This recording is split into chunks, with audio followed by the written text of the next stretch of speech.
Je vous souhaite la bienvenue à l'émission de télévision Les Actualités prophétiques. Et encore une fois, aujourd'hui, nous allons vous présenter le témoignage d'une autre personne qui œuvre en Israël afin de préparer le cœur des gens pour accepter le Messie, le Seigneur Jésus-Christ.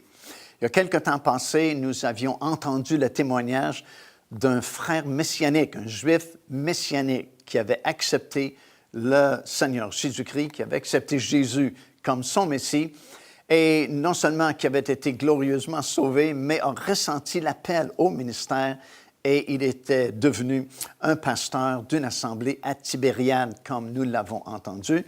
Mais aujourd'hui, nous allons entendre le témoignage d'une autre personne qui a décidé de consacrer sa vie, de déménager vraiment en Israël et consacrer sa vie à annoncer la bonne nouvelle au peuple juif et, comme j'ai mentionné, à préparer leur cœur pour qu'à leur tour, ils puissent accepter Jésus comme leur Seigneur, leur Sauveur et leur Messie.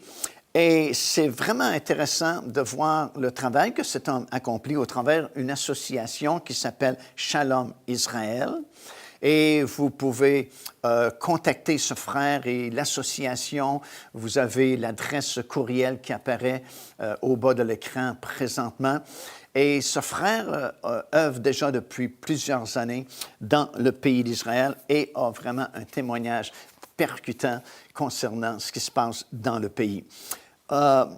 Nous avons rencontré ce frère-là à quelques reprises, déjà avec les groupes que nous avons en Israël lorsque nous visitons le jardin du tombeau, Golgotha.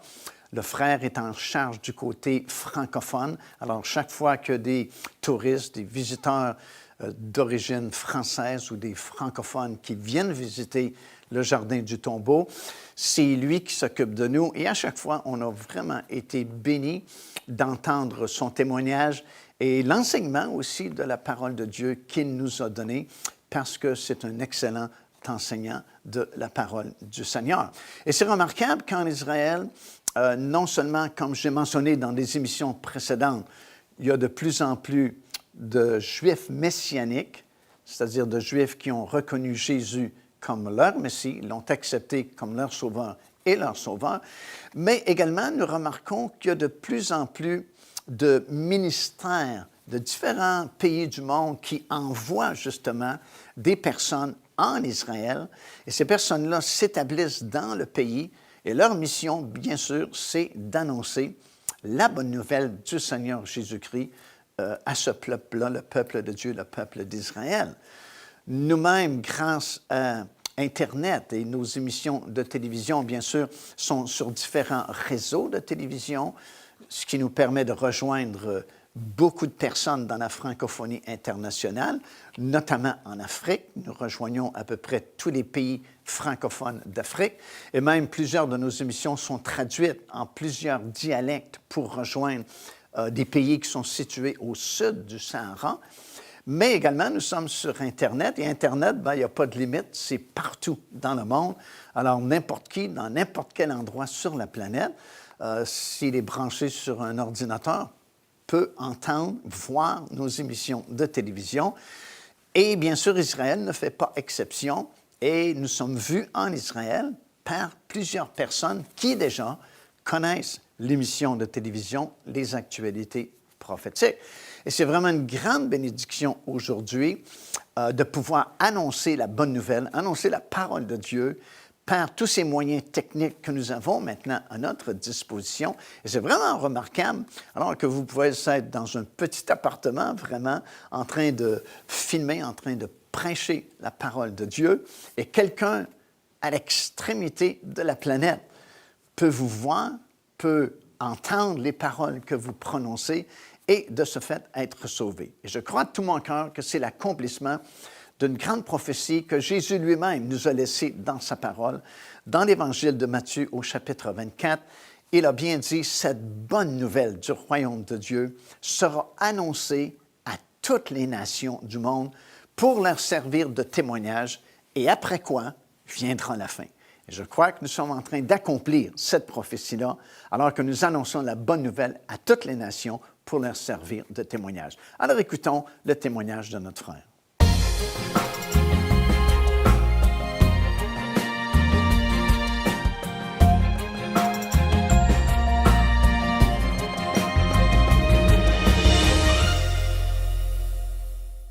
Merci Mario.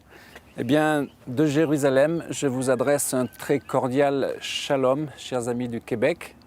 Et je voulais simplement me présenter, puisque mon épouse et moi-même sommes en Israël et particulièrement à Jérusalem, la ville du Grand Roi. Nous sommes là depuis 9 ans et c'est à la suite du mandat d'en haut, d'un ordre de Dieu pour être là. C'est effectivement à Jérusalem, vraiment dans cette ville si particulière, évidemment en tant que chrétien, mais également pour le monde juif, bien sûr, que nous sommes là parce que Dieu nous l'a demandé d'être des témoins et des serviteurs. Voilà, c'est exactement le mot, selon Ésaïe 14. Il fallait que nous soyons là comme témoins et serviteurs. Nous étions bien sûr en France, dans une assemblée, j'étais pasteur d'une assemblée chrétienne, tout simplement, pas messianique, chrétienne du côté de Paris, Versailles. Et donc pendant 20 ans, nous avons vécu la vie chrétienne normale, jusqu'au jour où le Seigneur nous a vraiment interpellés. C'était particulièrement en 96, le premier jour du moment où on a foulé la terre sainte, la terre d'Israël. Il y a eu quelque chose qui s'est passé en nous, il y a eu un déclic qui s'est fait. Et déjà, nous avions dans l'Église demandé à Dieu de nous conduire par le Saint-Esprit pour savoir, quelle est ta vision pour nous? Et nous avions déposé quelques noms sur un papier. Le dernier, c'était Israël. Et 96, ça a été l'année vraiment de révélation pour nous, lorsqu'on a vraiment découvert ce pays que je connaissais au travers de l'école du dimanche, comme chacun d'entre nous. Mais voilà, en plus de cela, il faut vraiment une révélation pour comprendre pourquoi l'État d'Israël est né à nouveau, pourquoi il a été restauré en 1948, pourquoi 3 ans après la Shoah, quelque chose d'incroyable, c'est une véritable résurrection. Quand on réalise ces choses, on se dit mais Dieu existe, c'est pas possible. Parce que 3 ans après une presque extermination du monde juif en Europe, eh bien Israël était reparti après 2000 ans de disparition. Presque le juif errant dans les nations, persécuté, chassé, allant d'une nation à l'autre, spolié, et puis évidemment persécuté, et enfin la Shoah qui a été la conclusion et qui a provoqué presque la disparition de ce peuple. Mais Dieu est fidèle, amen. Dieu est fidèle, il tient ses promesses, il n'a jamais renié sa parole, et la parole était que Israël irait jusqu'à sa destination finale. J'ai écrit ce livre qui s'appelle L'Er Lecha Israël. L'Er Lecha, ça veut dire va jusqu'au bout. Plutôt, c'était l'injonction qui était donnée à Abraham. Vous vous souvenez, Abraham, L'Er Lecha, Genèse 12. L'Er Lecha, c'est-à-dire va dans le pays que je te montrerai, le pays de Canaan, tu le posséderas, toi et ta postérité. Et pour moi, c'est véritablement Israël. L'Er Lecha, c'est-à-dire va jusqu'au bout de ta destinée, nous voulons être avec toi, nous voulons te soutenir. Et c'est pour moi, ça a été une découverte, parce que lors de l'Ulpan, l'école biblique pour apprendre à parler hébreu, eh bien un certain jeune juif m'avait dit « les chrétiens n'ont rien à faire en Israël ». Et donc ça m'a choqué bien sûr, mais en même temps ça m'a fait réfléchir et j'ai cherché dans ma Bible évidemment tous les passages et tous les événements qui se rapportent à des non-juifs, comme les amis d'Abraham, comme Jéthro, comme Ruth et le roi Cyrus. Et tous ces individus qui n'étaient pas juifs, dont Dieu s'est servi pour la destinée d'Israël, pour conduire Israël. Et je veux simplement conclure avec un autre personnage des temps modernes, c'est le pasteur William Eschler qui était placé aux côtés de Théodore Herzl. Théodore ne connaissait rien à la Bible et c'est William qui lui a dit « Hé Théodore, Dieu t'a choisi comme étant le Moïse des temps modernes ». Et c'est véritablement le père du sionisme moderne, Théodore Herzl. Il a prophétisé en 1897, dans 50 ans, un État juif, l'État juif sera né. Et c'est ce qu'on a vu en 1947. Ça, c'est des choses extraordinaires, ne serait-ce aussi que 1917, c'est le général Allenby qui délivre Jérusalem des Ottomans, 400 ans de période ottomane, d'occupation. Et 50 ans plus tard, qu'est-ce qu'on... Évidemment, c'est la guerre des 6 jours, 1967. Ce sont des jubilés, ce sont des choses extraordinaires. Encore une fois, on voit la main de Dieu sur Israël. Joignez-vous à nous afin de célébrer le Seigneur et entendre le message de la parole de Dieu par l'évangéliste Mario Massicotte. Venez recevoir ce que Dieu a préparé pour vous. Visitez notre site web www.paindevie.org afin de connaître notre itinéraire. Nous serions très heureux de vous rencontrer et de vivre des moments forts avec le Seigneur.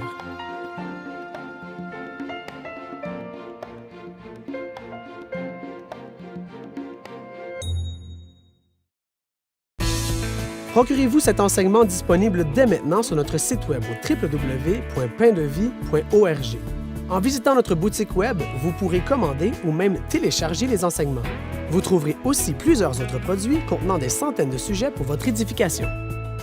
Alors, notre rôle ici en Israël, et particulièrement à Jérusalem, c'est auprès de un témoignage auprès de la communauté juive francophone, et auprès bien sûr des chrétiens du monde francophone lorsque nous faisons des conférences en France, en Suisse, en Belgique et beaucoup de demandes également d'Afrique et d'ailleurs et pourquoi pas du Québec.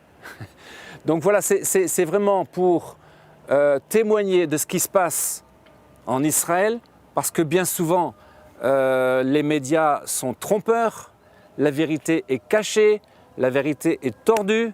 Ne serait-ce que dans la dernière guerre de Gaza, on a vu combien Israël a été fustigé. On voit aujourd'hui même combien on reproche à Israël de provoquer des problèmes sur le mont du Temple, alors que c'est simplement le fait que des Juifs viennent normalement prier sur le mont du Temple. C'est quelque chose de naturel. Eh bien, les autorités, l'ONU ou même d'autres plus hautes, vous diront qu'il faut qu'Israël cesse ses provocations. Voilà, Israël demeure toujours le bouc émissaire et jusqu'au bout, je crois que nous devons en tant que chrétiens être vraiment là, comme avec Moïse, soutenir ses bras pendant que la guerre continue, le combat, parce que la victoire est déjà obtenue, on le sait, mais nous devons être là pour soutenir ce peuple. Et je sais que vous le savez. En tant que Français, c'est vrai que nous avons un cœur de développer en France, et particulièrement dans les églises de France, les églises évangéliques, l'amour de Sion. L'amour de Sion, c'est quelque chose de tellement difficile à saisir. Nous avons besoin d'une révélation, mais c'est quelque chose qui doit être enseigné dans les églises, enseigné dans les collèges bibliques, dans les facultés. Et cela ne l'est pas. C'est une chose qui est terrible de comprendre que le sujet d'Israël est un sujet qui fâche, un sujet qui divise, et pourtant c'est le sujet principal des derniers temps, puisque le Seigneur de gloire va poser ses pieds sur la montagne de Jérusalem, c'est-à-dire le mont des Oliviers, en face de la porte dorée. Et pour rentrer sur ce mont du Temple, alors il appartient à Dieu de faire ce qui est nécessaire, bien sûr, pour libérer cette esplanade, mais ce n'est pas notre sujet pour l'instant. Pour nous-mêmes, nous avons également un cœur de développer une activité sociale, c'est-à-dire d'être auprès de ceux qui ont des grands besoins en Israël. Dernièrement, nous avons fait une collecte pour les soldats et les familles de soldats. Il y avait un grand besoin. Tout à l'heure même, j'ai reçu un coup de fil de remerciement d'un jeune de 18 ans qui travaille dans les parachutistes. On leur a offert 12 gilets pare-balles. Vous ne pouvez pas savoir la joie de ces jeunes gens qui ont reçu ces gilets pare-balles. Pour eux, c'est... Alors vous me direz, mais ils n'ont donc pas ce qu'il faut. Mais si, ils ont des gilets pare-balles, mais comme on peut le savoir, Tsahal est une énorme armée, elle est puissante, mais quelquefois elle a besoin d'un plus grand budget. Et c'est pourquoi on essaye de mettre à jour, si on peut dire, de trouver des choses plus intéressantes pour eux et des gilets pare-balles plus légers et plus efficaces tout simplement. Pour eux, c'est une question de vie ou de mort, de ne pas être encombrés dans leur barda et de pouvoir être à l'aise. Voilà, c'est très important pour ces soldats. On a été attristés de voir qu'il y avait 74 ou 64 soldats qui sont morts, plus d'autres civils, Et donc c'est terrible de voir ces jeunes gens mourir pour une cause qui n'est pas encore résolue, une solution qui n'est pas donnée à Gaza concernant le Hamas. Et aujourd'hui où l'on voit le terrorisme islamique se développer à grande vitesse au Moyen-Orient, nous ne pouvons qu'être vraiment sensibles à toutes ces choses par rapport à ces soldats qui donnent leur vie. Des jeunes gens de 18-20 ans qui donnent leur vie et qui sont de courageux soldats. Devenez partenaire avec ce ministère par votre soutien financier et aidez-nous à planter le flambeau de l'Évangile à travers le monde entier. Vous recevrez un enseignement audio à tous les mois de la part de l'évangéliste Mario Massicotte, ainsi que notre bulletin de nouvelles prophétiques incluant des enseignements bibliques, des nouvelles du ministère et des commentaires sur les actualités prophétiques. Débutez dès aujourd'hui en visitant notre site web www.paindevie.org ou par courriel à info@paindevie.org ou en nous écrivant à Pain de Vie, casier postal 426 800, Square Victoria, Montréal, Québec, H4Z 1J7. Alors nous avons à cœur d'aider ces familles également. Lorsqu'un soldat, par exemple un Éthiopien qui est décédé pendant la guerre, et il était le pilier de la famille, donc on aide ces familles-là. Dans d'autres domaines, les rescapés de la Shoah, et puis également dans d'autres domaines, les pauvres. En Israël, Jésus a dit, il y en aura toujours. Donc nous sommes là aussi pour aider et pour être une aide efficace. L'Esprit de l'Éternel est sur moi, a dit Jésus, pour guérir, pour apporter la délivrance, pour apporter la bonne nouvelle, pour apporter toutes ces choses qui viennent de Dieu. Et en tant que chrétiens, nous ne pouvons que nous mettre au service d'Israël, sans esprit de conquête, sans intérêt caché, mais vraiment d'avoir un même cœur. Je disais à un rabbin, vous ne pourrez pas me convaincre de devenir juif parce que tout simplement je ne le suis pas. Je ne pourrai pas vous convaincre dans votre foi enracinée dans la Torah. Simplement, attendons ensemble le Messie. Et il m'a dit, eh oui, on va attendre ensemble le Messie parce que c'est important qu'Israël trouve des amis. Alors, chers amis du Québec, je suis très heureux de vous parler de ce lieu magnifique. Vous avez derrière la ville de Jérusalem. Nous avons fêté Sukkot. Nous avons pu voir dans les rues une marche vraiment étonnante, comme chaque année la marche des nations, mais qui se passe à Jérusalem. Sachez que l'origine de cette marche, où il y a 5000 chrétiens qui défilent de toutes les nations, avec des costumes, des bannières, c'est extraordinaire. Et puis des gens qui nous accueillent, et vraiment c'est une fête. Sachez qu'à l'origine, en 1980, donc, c'est l'État d'Israël qui a décrété que c'était le temps de décider que Jérusalem serait la capitale éternelle et indivisible d'Israël. Et bien sûr, les nations n'étaient pas d'accord et elles ont toutes déménagé à Tel Aviv. Et c'est là où Dieu a parlé à des chrétiens qui étaient là, des intercesseurs, en disant « je veux qu'il y ait une ambassade chrétienne de Jérusalem ». Elle existe, c'est l'ambassade chrétienne internationale de Jérusalem. Il y avait aussi, et ça s'est passé également ici, la journée de prière pour la paix de Jérusalem, également sur un plan international, dont je suis le représentant en France. Donc là aussi, c'est toujours un moyen de développer dans les églises cet enseignement concernant Israël pour montrer la nécessité absolue d'être auprès d'Israël. Parce que pour l'amour de Sion, je ne me tairai pas. Pour l'amour de Jérusalem, je ne prendrai pas de repos jusqu'à ce que son salut paraisse. Ce n'est pas des mots vains, ce n'est pas quelque chose qui s'adresse à d'autres personnes qui ne connaissent pas la Bible. Au contraire, Dieu s'adresse à des gens qui connaissent la parole de Dieu. Et nous ne pouvons pas nous dérober à cet appel, nous ne pouvons pas nous dérober à cette responsabilité en tant que chrétiens. Je parle un peu comme un pasteur, bien sûr, mais on a tous à cœur, quand on est ici, nous avons la conférence francophone actuellement, et ce sont des gens qui viennent de France, de Suisse, de Belgique, et même d'Afrique et des Antilles. Bref, ce sont des gens qui ont à cœur de comprendre, ok, pourquoi nous devons aimer Israël. Comment nous devons aimer. Alors, j'ai écrit ce livre également. Prier pour la paix de Jérusalem. Un manuel pratique. Parce qu'effectivement, il y a différentes manières de prier pour la paix de Jérusalem, mais autant savoir pourquoi. Par exemple, tout simplement, prier pour la sécurité, prier pour l'aléa, prier pour la prospérité, prier pour l'unité, prier pour la guérison et le salut d'Israël, la réconciliation des Juifs et des Arabes, quelque chose d'extraordinaire que nous voyons se dérouler sous nos yeux, c'est Ésaïe 19. De l'Égypte à la Syrie, en passant par Israël, Dieu fait des choses. Il fait actuellement une route. Il y a des guérisons spectaculaires dans le monde arabe actuellement, des choses, des guérisons, des délivrances, et nous voyons la main de Dieu. Alors, toutes ces choses sont importantes. Prier contre les ennemis d'Israël. Je suis désolé pour ces ennemis, mais ils sont des ennemis pour Dieu aussi. Prier pour la venue du Mashiach. Le Mashiach en hébreu, c'est évidemment le Messie qui vient. Il va venir. Voici ton sauveur arrive. Dit Ésaïe 62, voici ton sauveur arrive, mais aussi ta récompense. Et priez pour le royaume davidique, il rétablira toutes choses dont Dieu a parlé anciennement par la bouche de ses saints prophètes.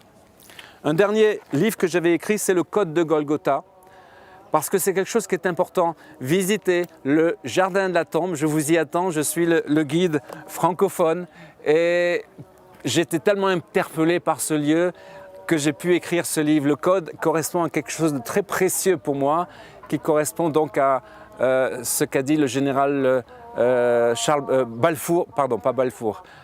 Gordon. Charles Gordon, voilà, en 1880, il a découvert le Golgotha et pour lui ça a été aussi une révélation. Venez donc au jardin, prenez la Sainte Seine ensemble, priez, louez le Seigneur, c'est quelque chose d'extraordinaire. C'est un moment prophétique parce que les temps arrivent. Nous sommes dans ces temps derniers. Nous sommes dans les temps prophétiques. On sent, on ressent les choses, les signes, les astres, les tétrades, la lune rouge, toutes ces choses qui sont autour de nous. Et on ne peut qu'être enthousiaste et en même temps un peu tendu parce que nous savons qu'il y a des choses terribles, notamment comme il se passe au Moyen-Orient, des décapitations, des massacres de chrétiens. Donc toutes ces choses nous interpellent que le temps est venu, mais avant toute chose, nous devons bénir Israël en tant que peuple de Dieu. Et chers amis, je vous dis au revoir et à la prochaine fois. J'espère que le Seigneur vous bénisse grandement. Nous sommes ici à Jérusalem. Vous entendez, voilà, le muezzin. Vous voyez que Jérusalem est une ville qui accepte toute religion et qui permet que chacun d'entre nous puisse être là, chrétien comme autre religion.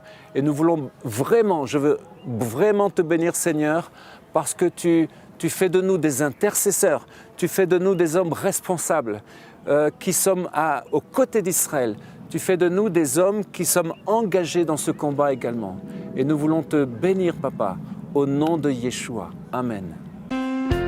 Car Dieu a tant aimé le monde qu'il a donné son Fils unique, afin que quiconque croit en lui ne périsse point, mais qu'il ait la vie éternelle. Téléchargez gratuitement l'enseignement « Le salut, c'est quoi ?»